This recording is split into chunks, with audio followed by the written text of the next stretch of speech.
नमस्कार, knocking-news.com में आपका स्वागत है। मैं हूं गिरिजेश वशिष्ठ। जब कोई सरकार अपरिपक्व हो या उसके फैसलों में समझदारी की कमी हो तो इसी तरह लगातार नागरिकों का जीवन खतरे में डालती है। अब भारत के करीब 6,000 से ज़्यादा कामगारों का जीवन खतरे में पड़ गया है और खतरे में इसलिए पड़ गया है क्योंकि नेतन्याहू से दोस्ती निभाने के लिए भारत के प्रधानमंत्री मोदी ने मजदूरों को जल्दी भेजना शुरू कर दिया। मामला क्या है? मामला यह है कि मोदी जी ने 2023 में मई में इजराइल से एक समझौता किया था जिसके तहत भारत के मजदूरों को इजराइल भेजा जाना था।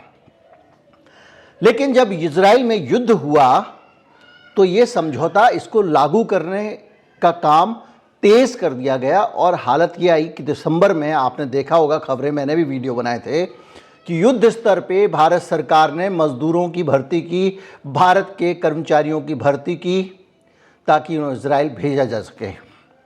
अब उन सभी मजदूरों का जीवन खतरे में पड़ गया है। आप कहेंगे कि इसमें मोदी जी का क्या कसूर? कसूर यह है कि दिसंबर में नेतन्याहू ने मोदी जी को फ़ोन किया और मोदी जी ने झटपट भारत के मजदूरों को इजराइल भेजने का काम शुरू करवा दिया। पूरी रफ्तार से लोगों को भेजा जा रहा था। अलग अलग जगहों पर सरकारी कैंप लग रहे थे भर्ती के लिए। उस देश में जहां पे बेरोज़गारी की हालत कितनी ख़राब है, कल के सर्वे से आपको पता लग गया होगा। तो नेतन्याहू के पास नौकरी करने के लिए भारत के लोगों को जल्दी जल्दी भेजा जा रहा था। आप कहेंगे ये खबर तो हमने सुनी थी, इस खबर में आप नया क्या बता रहे हैं? तो आप समझिए, दरअसल ये जल्दी जल्दी उस दौर में की गई जब इजराइल युद्ध के बीच में खड़ा हुआ था, जब लगातार इजराइल युद्ध को झेल रहा था। किस तरह से युद्ध को झेल रहा था उससे पहले अब खतरा क्या है, अचानक ऐसी क्यों बात आ गई कि मुझे ये वीडियो बनाना पड़ा, उस पे बात करते हैं। हुआ यह है कि एक खबर आई है भारत सरकार ने एक एडवाइजरी जारी की है और ये कहा है कि भारत के जो लोग इजराइल में और ईरान में रहते हैं वो लोग कम से कम मूवमेंट करें, अपने घरों में रहें और दूतावास के संपर्क में रहें। क्यों रहें? क्योंकि इस बात की आशंका है कि इजराइल और ईरान के बीच जंग छिड़ने वाली है। ईरान और इजराइल के बीच जंग छिड़ने वाली है। ये बात कैसे पता चली? ये बात ऐसे पता चली कि अमेरिका का अखबार वॉल स्ट्रीट जर्नल ये खबर देता है कि ईरान इजराइल पर हमला करने वाला है। इस खबर को छापने के साथ साथ वॉल स्ट्रीट जर्नल ये भी बताता है कि किस तरह से पूरी तैयारी कर ली गई है और उन तैयारियों की सूचना ईरान के सर्वोच्च नेता आयतुल्लाह खुमैनी को दी गई है। यानी खुमैनी के स्तर पे ये एक तैयारी चल रही है। और क्यों चल रही है? आखिर ईरान क्यों हमला करना चाहता है? तो उसकी एक वजह है, सीरिया में जो ईरान का दूतावास है उसके निकट इजराइल ने एक मिसाइल से अटैक किया और इस मिसाइल हमले में 13 लोग मारे गए थे, जिसमें ईरान के टॉप कमांडर भी थे। इस मौत के बाद से ईरान तिलमिलाया हुआ है और वो अब हमला करने की तैयारी कर रहा है। मैंने आपको कई बार बताया था कि ईरान ठंडा करके खाने वाला देश है, वो उकसावे में नहीं आएगा। ईरान को बार बार ये लोग घसीट कर लाना चाहते थे, गल्फ वॉर में घसीट लाएं, लेकिन ईरान इनकी बातों में नहीं आया। लेकिन जब आपके सैनिक मारे जाएं तो मामला ऐसा हो जाता है कि आप पीछे नहीं हट सकते हैं। अब हालत यह है कि इसके बाद में कई तरीके से मनाने की कोशिश हो रही है ईरान को। अमेरिका के जो ब्लिंकन साहब हैं वो बार बार निवेदन कर रहे हैं सऊदी अरेबिया से, चीन से, अलग अलग देशों से कि ईरान को समझाओ कि वो हमला ना करे। और दूसरी तरफ अमेरिका इस संकल्प को दोहरा रहा है, कह रहा है कि हम शपथ लेते हैं कि अगर ईरान ने इजराइल पर हमला किया तो इजराइल का साथ देंगे। आप अमेरिका का दोगलापन देखिए। एक तरफ वो कहता है कि वो गजा में अत्याचार के खिलाफ है, बार बार तरह तरह की नेतन्याहू को चेतावनी देता है। दूसरी तरफ उसी अत्याचार, जुल्म सितम, कत्लेआम को करने के लिए वो हथियार देना जारी रखता है। यहाँ तक कि अमेरिका के जो राष्ट्रपति हैं वो अपनी संसद से अनुमति लिए बगैर, जो नियम के मुताबिक ज़रूरी है, इजराइल को हथियार भेजते रहते हैं।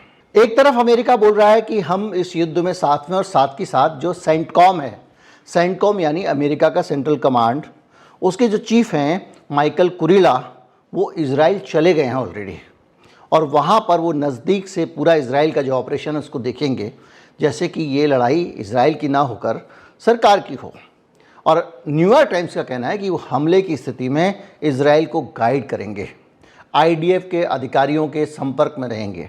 आप सोचिए, इजराइल का युद्ध संचालन करने के लिए बाइडन अपने लोग भेज रहा है, और वो बाइडन जो कत्लेआम जब भी होता है, कुछ लोग मारे जाते हैं, एक ह्यूमन फेस बनाने की कोशिश करता है, क्योंकि उसके देश में चुनाव चल रहे हैं।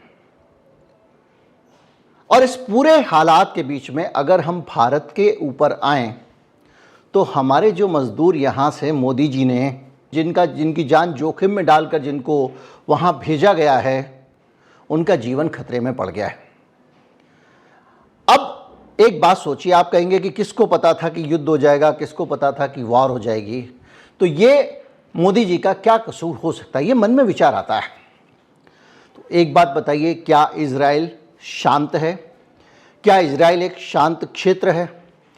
आपने पिछले साल मई में जब समझौता किया था इजराइल के साथ, तब अगर यहाँ के नागरिक भेजने की बात थी, समझ में आती थी। उसके बाद मामला टला हुआ था। लेकिन इजराइल ने जिस तरह से फ़ोन किया मोदी जी को, और मोदी जी ने दिसंबर में जल्दबाजी में नागरिकों को भेज दिया। याद कीजिए, हमारे सामने इस तरह के उदाहरण आ चुके हैं कि यूक्रेन और रूस के युद्ध में भारत से नौकरी करने गए लोगों को ज़बरदस्ती युद्ध में झोंका गया और सैनिक की तरह लड़ने के काम पर लगा दिया गया। और ऐसे स्थिति में भारत के नागरिकों को वहाँ भेजा जा रहा है। तो ये कितना बड़ा जान का जोखिम ले रहे हैं। अपने आप को देश का पिता और तमाम सारी बातें कहने वाले मोदी जी इस मुद्दे पर चुप भी हैं। वो बात करते हैं मछली खाने पे, वो बात करते हैं दिग्विजय सिंह ने कह दिया। ये छोटे मोटे चिरकुट टाइप के बयानों को लेकर अजीब अजीब अपने भाषणों में बोल रहे हैं, और ये पूरा का पूरा देश के नागरिकों की 6000 लोगों की जान खतरे में है, इसको लेकर वो चुप। हालत ये है कि किसी भी पल ईरान की मिसाइलें अपना काम शुरू कर सकती हैं। अब आप फिर से कहेंगे कि आप बार बार गायब कर जाते हो कि मोदी जी का इसमें क्या कसूर है, मोदी जी को कैसे पता चलेगा कि इजराइल मिसाइल गिरा देगा ईरान के ऊपर। तो सुनिए, लगातार इजराइल के साथ में हमास की जब से जंग शुरू हुई है 6 महीने में, अनेक प्रकार के हमले इजराइल के ऊपर हो चुके हैं। जिन दिनों में हमारे नागरिकों को भेजा गया तब भी इजराइल शांत नहीं था। लेबनान में हमला हुआ, हिजबुल्लाह के ठिकाने पे इजराइल ने हमला किया, हिजबुल्लाह की मिसाइलें ईरान पे गिर रही थी, यानी जो उत्तरी सीमा है इजराइल की, वहाँ लगातार युद्ध चल रहा था, ये आप जानते हैं। और इसके साथ साथ यमन में हूतियों वाला मामला, यमन के हूतियों के ऊपर जाके अमेरिका हमला कर रहा है, भारत के विमान वहाँ जाके लाल सागर में पेट्रोलिंग कर रहे हैं, यानी पूरा इलाका शांत है, आप अपने नागरिकों को नौकरी करने भेज देते हैं। इराक सीरिया पर भी हमले चल रहे हैं, अमेरिका और इजराइल के ठिकानों पर हमले किए जा रहे हैं लगातार, और ईरान की भी एम्बेसी के ऊपर हमला हो गया है। रूस भी वहाँ पर अपना बीच बीच में एकाध कुछ कर देता है। तो इजराइल किस तरह से वहाँ पर भी वल्नरेबल है। सीरिया में दमिश्क में एयर स्ट्राइक हो चुकी है एक इमारत पे, ईरानी सेना के जो अधिकारी मारे गए थे इसी इमारत में मारे गए थे, और इस इमारत में ईरान के अधिकारियों के मारे जाने के बाद से ही ईरान तिलमिलाया हुआ है। इराक में हमला हुआ, पश्चिमी इराक में अमेरिका के एयरबेस पर ईरान समर्थक शिया गुट का हमला हो गया।